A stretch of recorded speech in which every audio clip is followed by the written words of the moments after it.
Welcome back, America. Richard Norton Smith is my guest, old friend, longtime friend, an ordinary man. He helped me when I opened the Nixon Library. Very complicated series of anecdotes about RN in here, Richard. Are you going to do the RN biography next? I mean, you really should do like a 4-volume set on Richard Nixon. Exactly. Well, guess what? I'm almost 70, as you know, and this is the last big. This biography took 10 years, and but you're right. I mean, the definitive Nixon. You know, like I think, in my opinion, the definitive LBJ is yet to be written, but it won't be by me. But you're right. The Nixon-Ford relationship is fascinating. Oh my goodness, yes. They were clearly closer than I think we suspected early in their careers. But I also think the pardon was I don't think the relationship really ever recovered in some ways. I didn't know the story about RN being in his office, and I spent a lot of time in that office in San Clemente. I spent a lot of time at the San Clemente Inn, which makes a cameo in this book. I didn't know that he looked so bad when, was it Hartman who went out to see him? I can't remember that detail. It's not my outline. Someone was sent by Jerry Ford to talk to him about this, and RN looked like he was, not going to make it to the campaign. It was the lawyer. It was, oh gosh, her name escapes me. Yeah, I know what you mean. No, he would never have sent Hartman. He would be too. Hartman was a real contentious figure. The White House was divided basically into people who thought Hartman was a useful counterbalance to the president's inclination to see the good in everyone, because Hartman saw the opposite. And you need to have something like that in the White House. I loved the fact that you've got Stu Spencer in here. Now, I knew Stu a little bit from the Wheel Wagoner or whatever, the Wheel Spinners Christmas party. Yeah. And I'm glad someone else says Holy Toledo besides me, but that's what he said after the infamous debate with Jimmy Carter. I didn't know any of that. I didn't know that Ford, I had forgotten that he hung on for 3 days. I mean, there's a book that needs to be written, and I don't think Stu will ever do it. But I mean, Stu is a uniquely knowledgeable figure in the history of American politics, and he's got the best stories, and they're all true. And but a lot of them show up in this book, and it's part of there is a surprising quality, a lot of surprising qualities to Ford. The man himself and his presidency. We think of Ford as kind of a caretaker who sort of cleaned up the messes that he inherited, whether it was Watergate or Vietnam, or remember the CIA, the so-called rogue elephant. Yep. The biggest surprise in this book is how much Ford initiated. Try to explain to someone today, a young person, that there was a time not so long ago when bureaucrats in Washington dictated where planes could fly, what trucks could carry, where you could get a home mortgage. Ford started economic deregulation. He deregulated the rail lines and the Financial Services Agency. And then the Carter and the Reagan administrations picked up deregulation in a bipartisan way. Today we take it for granted. It is a transforming, obviously, in its impact on the American economy. Boy, the difference between then and now. Operation Paul Bunyan, during the campaign, North Korea comes over, kills 2 American soldiers, and Gerald Ford can choose to respond. He sends the Midway, a carrier, and a bunch of F-111s. I mean, he just throws, it's like Mayaguez 2.0. It really was the biggest response on the Korean Peninsula since the armistice. And here's the amazing thing. It happens during the Republican convention. Right. On the very night, that he and the Reagan forces are battling. And what does it produce? Something that's never happened since. It produced an apology from Kim Il-sung, for whatever it's worth. But I mean, talk about pushing someone back into their box. Yeah. And yet it was Kissinger wanted more, typically. And Ford thought, well, we could do more later if we need to, but let's have a measured response, but a major response. And it basically got what it, but again, it's totally forgotten. Nobody remembers it. Nobody remembers the Mayaguez. I mean, it's almost like there's this black hole, in 1975 and 1976. And nobody remembers Richard Schweiker. I had forgotten Richard Schweiker, the Hail Mary from Ronald Reagan. And that's why when people say, let Reagan be Reagan, I'll say, well, which Reagan are we talking about? Are we talking about the Reagan who was willing to put Dick Schweiker, the most liberal Republican in the Senate, on his ticket? The funny thing, of course, Reagan was hard of hearing. And he thought that the people around him who were selling him on this were trying to get him to pick Lowell Weicker, who was even more improbable than a Republican from Connecticut. But President Ford says to, when he learns, he says, "You're pulling my leg," which is a very Jerry Ford thing to say, right? You're pulling my leg. Well, no, I mean, it was unbelievable, and it did backfire. There's no doubt that, there was a Hail Mary. John Sears was given to that sort of thing. But almost to me, the idea was basically that we could shift the Pennsylvania delegation that Drew Lewis was in charge of by picking a Pennsylvanian. And within hours, they knew that it not only wouldn't work, but they had offended a lot of conservatives. You mentioned John Sears. You at one point saying here, I'm looking at my outline, that John Sears manipulated the media's desire for a longer race by pretending that Ronald Reagan was in it. Meanwhile, Jerry Ford is inviting Mississippi delegates to the Queen Elizabeth State dinner. It's really blow by blow. It's a fabulous account of 76, Richard. It's an amazing campaign, and it's funny. Only now, I suppose, is a lot of this material available. I interviewed 165 people for this book, but then in addition, I got access to all dozens of interviews that were done with Ford and for Ford's memoir. His ghostwriter went out and talked to 50 people with the understanding that nothing they said would ever be, available to the public. Well, so much for that. I mean, in any event, it draws upon a great number of sources that simply haven't been available until now. Yeah, everything has changed since then. I mean, Michigan politics are different. The Detroit Convention is different.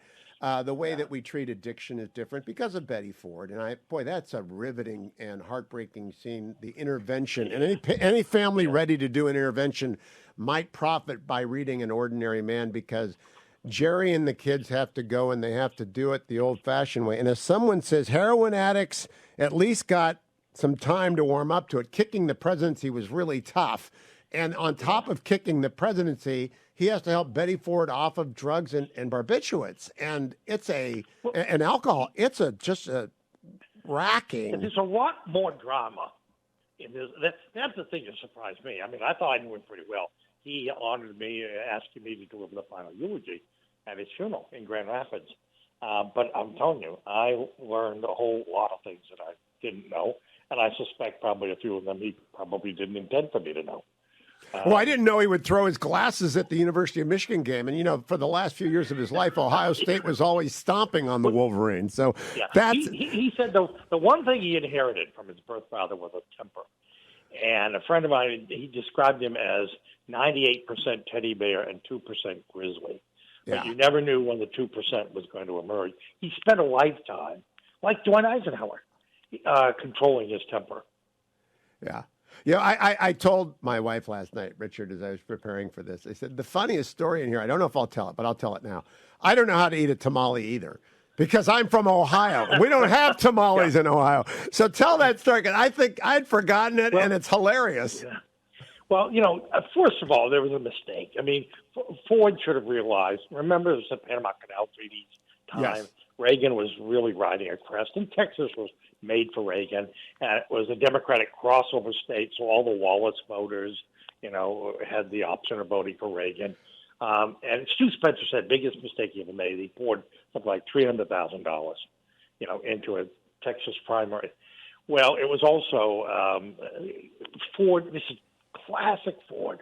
On the eve of the Texas primary, he sends Henry Kissinger to Africa to announce a 180-degree change in American policy toward Africa. No more support for white minority governments, beginning in Rhodesia, and basically sending a message to South Africa that basically the days of apartheid, are numbered. The problem is, this may be great policy, it may be overdue policy, but it's not going to win you votes in the Texas Republican primary. And he was warned by Jim Baker, by Dick Cheney, and everyone else. And, typical Missouri 41 ahead. He goes down there to campaign. George W. Bush told the story, the famous tamale incident where, hey, he was from Michigan. He didn't know about tamales. I know. So he doesn't take the shuck off, and he tries to eat it. And, of course, the media, even then, let's face it, that incident, which, of course, was pictured, got more attention than anything else in his campaign. It defined him in a way, and it played into the notion, this is a nice guy, good old Jerry, but is he quite up to the job? And that was the thing he had to deal with almost more than anything else. But you know what he didn't get credit for, Richard? Winston Churchill said to be shot at without effect is exhilarating.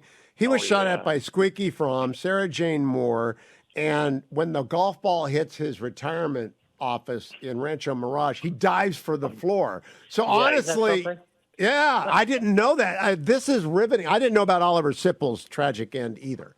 Absolutely.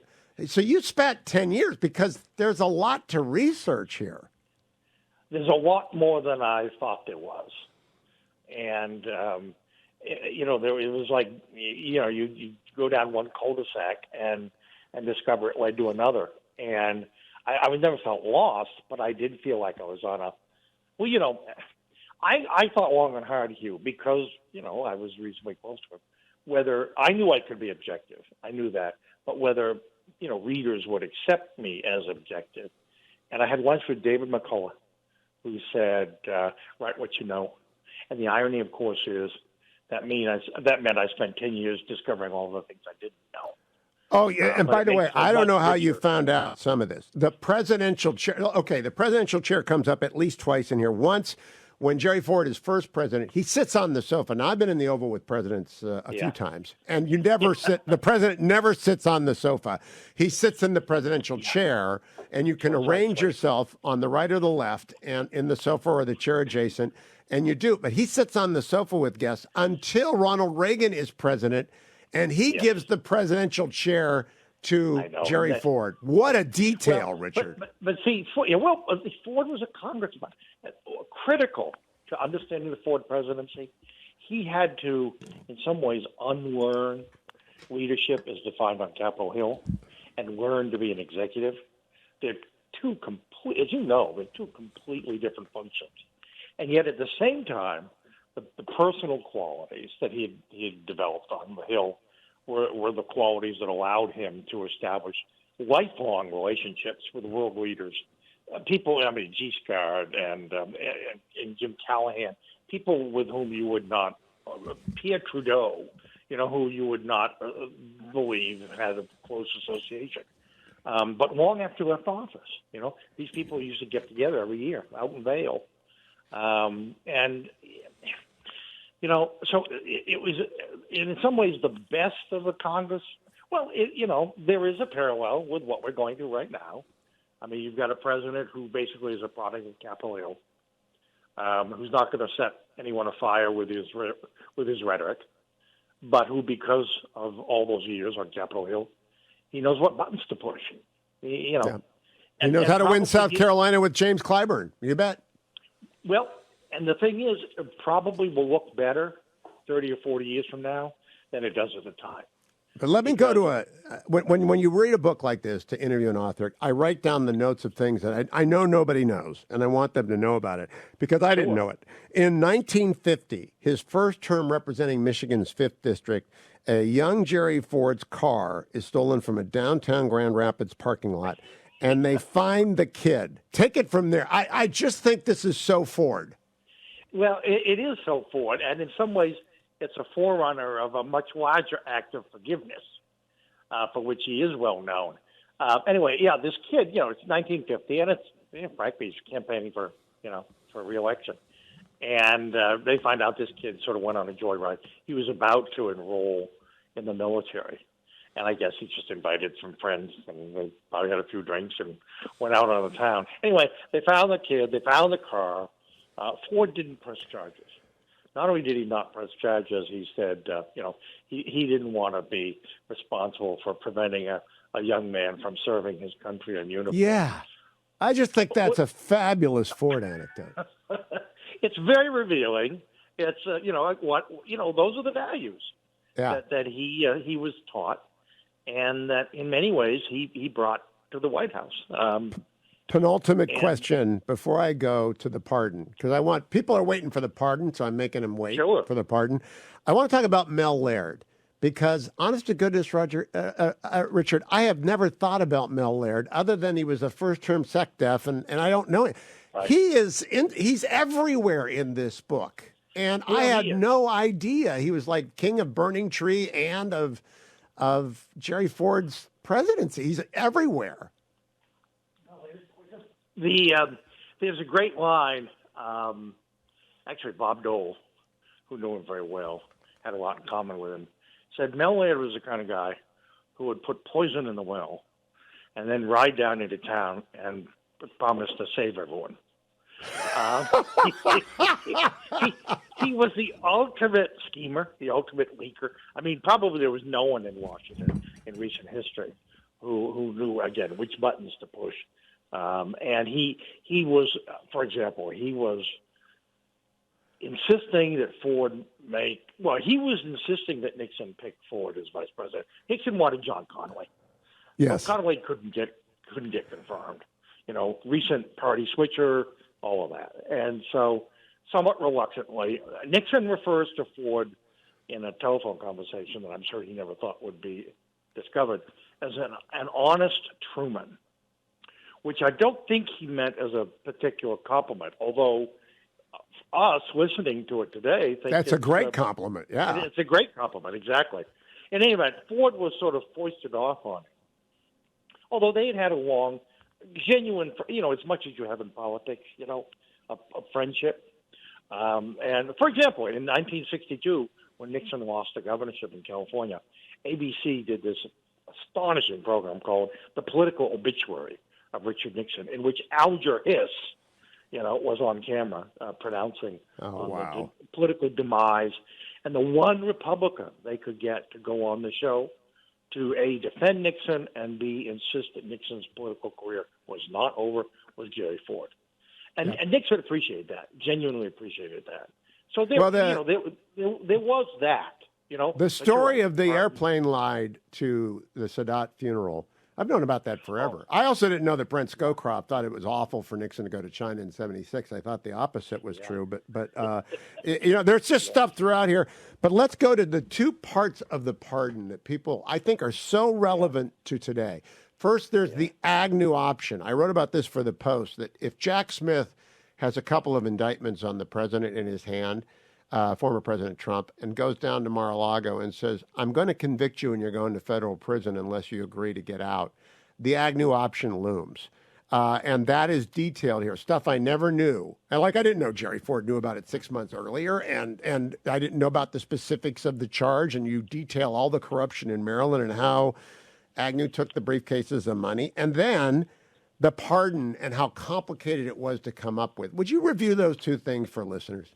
Well, yeah, it is true. It's funny because, as I say, probably the historical bombshell in the book is a revision, really, of the whole Agnew story. I had one source, but I wouldn't have run with one source, even though I believed him. And then I had a second source who actually, neither of them have talked in 50 years. Second source was the press secretary to the Attorney General, Richard Kleindienst. Oh, yeah. Who confirmed that he learned about this at a lunch early in February 1973. They got on the phone. Kleindienst got on the phone to the White House. So the White House knew. So that's the other thing. Until now, we thought that the White House knew in April of 73. They actually knew at least 2 months earlier than that. So the whole Agnew thing is fascinating in its own right, that from the beginning, the Democrats were going to control. This was the first time, remember, that the constitutional amendment had been applied, that we had to fill a vice president. But the Democrats had heavy majorities, and Ford very shrewdly told President Nixon when he asked that basically they would decide the rules. And what he didn't tell Nixon was that he had already talked with his counterparts on the Democratic side, and it was pretty clear who they were going to recommend to the president. And Nixon really was boxed in at that point politically, so weakened politically, that he really had. I mean, he was perfectly okay with Ford. In fact, he made, and you and I may disagree on this, I think the biggest misjudgment of his career. He thought that Ford, as vice president, was his insurance. He thought that good old Jerry would not pass muster with his congressional colleagues, which was a total misreading of Congress. The truth was just the opposite. Tip O'Neill, the night that Ford was sworn in with President Nixon before a joint session of Congress, Tip O'Neill says, it was a very impressive ceremony. We won't see the like of it for maybe another 6 or 7 months. I remember that anecdote. I didn't write it down. But you know, when he weighed the decision, he had advisors saying, "Wait until after the election." Wait, but he just weighed the decision, and this should play into Jack Smith and everybody else. If you try a former president or a current president, you are asking for terrible trouble in the country. Ford, and it's interesting now. There's hindsight. You know, Ford's being blamed almost for the wrongdoing of later presidents, as if, you know, Ford shouldn't have pardoned Nixon because the Clinton or Trump or, you know, whatever. Anyway, you've got to put yourself in his shoes. In September of 1974, he's in this job that he never aspired to. He discovers there's an economy that is going south rapidly. The NATO alliance is coming unglued. Portugal already has a communist government. And it goes on and on and on, okay? He's got to pick a vice president.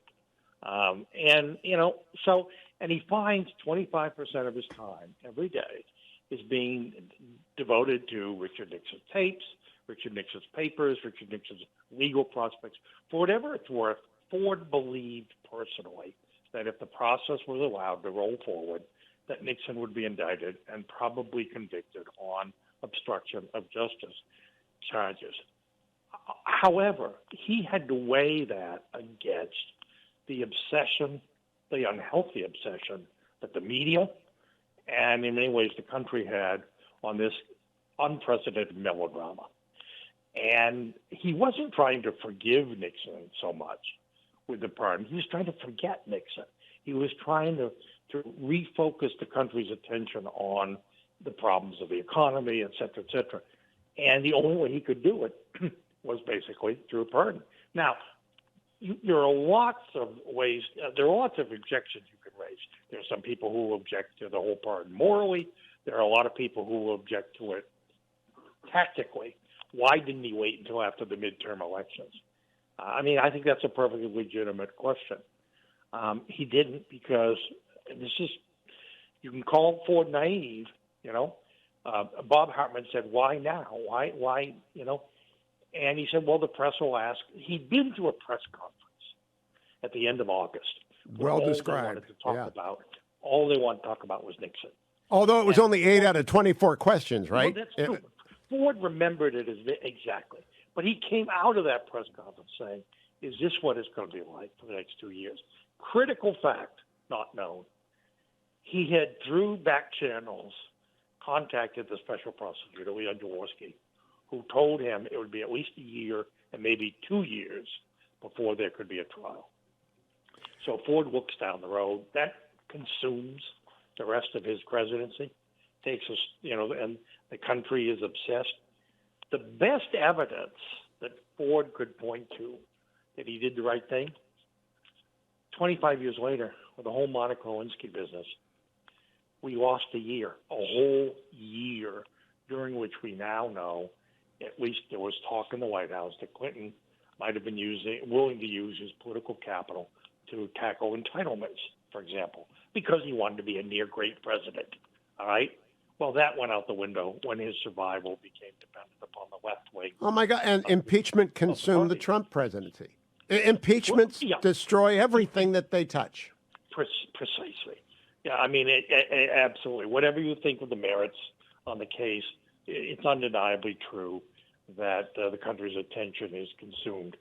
And so in any event, Ford, for years, I mean, there's no doubt, when people took polls after the 76th election, and about 7% of the electorate said they could have voted for Ford, but they wouldn't vote for Ford because of the pardon. Well, this is a guy who, if 9,000 votes had changed hands in Ohio and Hawaii, he would have been elected. Yeah. At the end of this, I blame Earl Butz. I had forgotten this entirely. I mean, Gerald Ford lost Mississippi, and there are lots of reasons to lose Mississippi, but one of them is having a racist on your staff. Yeah. Yeah. Earl Butz, his wife is quoted in the book as saying, Earl lives by the sword and dies by the sword. And that's exactly what happened. I mean, on a plane after the Republican convention, he made an absolutely appalling, doesn't begin. Yeah, we're not going to repeat that. Yeah, we're not going to repeat it. No. Racist remark. And guess who? John Dean happened to be in earshot, reporting for Rolling Stone. And Dean, to his credit, did not name Butz, but, enterprising reporters did what they do. And Ford had this very difficult. I mean, it was the fact of the matter is Earl Butz was very popular with the farm community, and Ford, had some work cut out for him in the farm community, and so he, at the height of the campaign, was forced to fire, in effect, or accept his resignation. But it was one of those situations. In any event, you're absolutely right. I mean, you can imagine the field day that the media had. Even if they couldn't necessarily repeat what Butz had said. And Mississippi was lost by 11,000 votes. And it turned out to be, on election night, when Mississippi went to Jimmy Ford, NBC declared Ford had his majority, or rather Carter had his majority. Yeah. Let me close by saying, I hope when you talk to Stu Spencer, you ask him if you can confirm. I have quoted Stu Spencer 150, 200 times saying, that which said in a restaurant is intended to be overheard. I call that the Stu Spencer rule. When people start wanting to talk to me about stuff in a restaurant, I said, remember, Stu Spencer, I don't know if he actually said it. It was told to me that he said it, so you can ask him about that. Richard, what are your hopes for this book? You wrote the Nelson Rockefeller book. I talked to you about it, An Uncommon Man, Thomas Dewey. You are a specialist in covering people who deserve a biography. Will people understand how relevant this book is to today? It is astonishingly relevant. I didn't write it thinking that it was a contemporary document. It's the fifth and final in a 40-year series of books that began, as you mentioned, with a biography of Thomas Dewey. And you can see I've basically spent my career writing about dead white males, Republicans, a political tradition, kind of right of center, moderate, what Canadians used to call progressive conservatism, and it's defunct. I mean, I'm writing about dodos, but hugely admirable. And although the tradition from which they sprang may be relegated to the past, they are remarkably relevant in the. We are not dead. We are still there. Well, I really believe that. When you mentioned Jim Rhodes a couple of times in this book, I noted that. Yeah. Because I come out of a Jim Rhodes, Ohio, and Jerry Ford comes out of Michigan, and the Midwestern center-right Republic is not dead. They are still. Bob Dole is that tradition. Decency, which came to be seen as almost dull during the Ford years, but boy, it looks pretty good right now, doesn't it? It does. Decency and the willingness to make tough decisions, regardless of the short-term political consequences. It's no accident that the presidents whose portraits Ford chose to hang in his cabinet room were Dwight Eisenhower, Abraham Lincoln, and to the surprise of many, Harry Truman. Oh, interesting. I remember that detail now. I just thought Ronald Reagan offering Gerald Ford the presidential chair, that's decent. That is so decent. Well, and but then the bizarre story of him offering him the vice presidency. Yeah, that was... in 1980. I mean, it's just that again is a story. It was close, and then they called George H.W. Bush. Right, then they just hung up the phone. They spent so much time on Ford, they were left with H.W. There wasn't anybody else. And we do not know, and we'll never know for sure whether that's exactly the way Ford planned it. But there are real implications that Ford knew exactly what he was doing, And he said afterwards he had a good convention, good speech, and he says, I got George Bush vice president. Yeah. Well, Richard, I want to congratulate. An Ordinary Man's a fabulous read. I couldn't put it down. And I don't think it's just because I'm a Midwestern Republican. I think it's because the times we are living in now were formed in the 19... In fact, Kim Strausel has a new book coming out comparing Jimmy Carter to Joe Biden, unfavorably for Joe Biden. And I do think there is this echo. It is so loud from 76 to 80 that is underway in the country right now. So loud. And obviously Trump's not Reagan, but a response. Joe Biden is elected in response to Trump. Jimmy Carter's elected in response to the pardon in Richard Nixon. And then you get another turn right afterwards. And I don't know what's going to come out of this, but I sure think everyone who's thinking about it had better read An Ordinary Man. Well, listen, and it also does remind us, be careful about assessing presidential performance while someone is still in office. Yes. Or frankly, for a while after they leave office. Okay, Richard, you still got 30 years left. I still think you can tackle the Nixon bio. I'll leave that to someone else, but thank you. Thanks for your interest. Thank you, Richard. Always good to talk to you. Our favorite presidential historian, Richard Norton Smith. Thank you, Richard. Bye-bye.